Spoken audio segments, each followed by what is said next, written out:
اللہ تبارک و تعالیٰ نے خاص کرم نوازی فرمائی کہ ہمارے محبوب علیہ السلام کو رحمت للعالمین بنایا ہے۔ عزیز دوستو، قرآن کریم میں اللہ تبارک و تعالیٰ نے ارشاد فرمایا فَبِمَا رَحْمَةٍ مِّنَ اللَّهِ لِنْتَ لَهُمْ۔ اللہ کی کیسی رحمت ہوئی کہ آپ ان کے لیے نرم دل ہو گئے، وَلَوْ كُنْتَ فَظًّا غَلِيظَ الْقَلْبِ لَانفَضُّوا مِنْ حَوْلِكَ۔ فرمایا محبوب، اللہ کی کیسی رحمت ہوئی کہ آپ اپنے غلاموں کے لیے نرم دل ہو گئے۔ ذرا ترجمے پہ غور فرمائیے، صرف ترجمے پر، کہ اللہ کی کیسی رحمت ہوئی کہ آپ ان کے لیے نرم دل ہو گئے۔ فرمایا اللہ کی کیسی رحمت ہوئی کہ آپ ان کے لیے نرم دل ہو گئے، اگر ہوتے آپ سخت مزاج یا سخت دل تو محبوب وہ آپ کے پاس سے بکھر جاتے،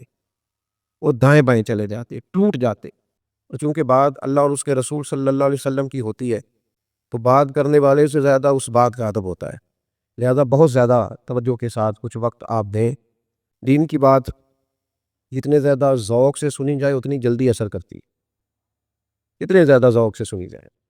اور اس بات پر ضرور خیال فرمائیں کہ یہ چونکہ حضور سید عالم صلی اللہ علیہ وسلم کا دین ہے، آپ اس کو ایک بڑی خوبصورت، میٹھی اور اچھی لذیذ سمجھتے ہوئے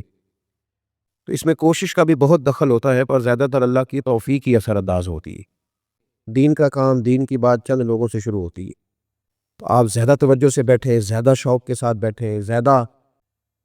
اور دین کی بات کے لیے 10 اور 10,000 ان چیزوں کی اہمیت نہیں ہوتی، دین کی اہمیت ہوتی ہے۔ ہم کوشش کریں گے کہ کچھ کسی بھی قسم کی کسی بھی چیز میں وقت کو دائیں بائیں نہ لے جایا جائے، بلکہ زیادہ سے زیادہ کچھ باتیں ہم سیکھیں۔ جب آپ کو سمجھ آ جاتی ہے نا کہ سامنے والا ان پڑھ ہے بیچارہ، ایک بدو ہے، ایک دیہاتی ہے، پھر آپ اس ترتیب سے جب اس کو ڈیل کرتے ہیں، اس کی سمجھ بوجھ بہت زیادہ وسیع لوگوں جیسی نہیں ہے، بات کو بڑی جلدی قبول کرنے والی طبیعت نہیں ہے، اس حساب سے جب آپ اس کی تشخیص کرتے ہیں تو پھر اس کے لیے بھی آسانی رہتی ہے اور آپ کے لیے۔ حضور علیہ السلام نے اپنی نرم دلی سے، اپنی حکمت عملی سے، نبی کریم صلی اللہ تعالی علیہ وسلم نے جو دین ہمیں دیا ہے وہ حکمت والا دین ہے۔ ادعو الی سبیل ربک بالحکمہ، فرمایا جب تم نے کسی کو دین کی طرف بلانا ہے تو دانائی کے ساتھ بلانا، حکمت کے ساتھ بلانا، دانائی کے ساتھ، حکمت کے تحت۔ میری طرف دیکھیے آپ بابا، غور فرمائیے، میں آپ سے مخاطب ہوں۔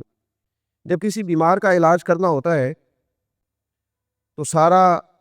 دار و مدار اس بات پہ نہیں ہوتا کہ اس کے مرض کی تشخیص صحیح ہو رہی ہے کہ نہیں ہو رہی، کہ اس کو دوا اچھی مل رہی ہے کہ نہیں مل رہی، سارا دار و مدار اس بات پہ نہیں ہوتا۔ جب کسی بیماری کا علاج ہو رہا ہوتا ہے تو سب سے زیادہ جو چیز اثر انداز ہوتی ہے وہ اس کا معالج ہوتا ہے۔ وہ علاج کرنے والا اس مریض کے ساتھ کتنا مخلص ہے، وہ علاج کرنے والا ہوتا، وہ اس کے مرض کو کتنا جانتا ہے،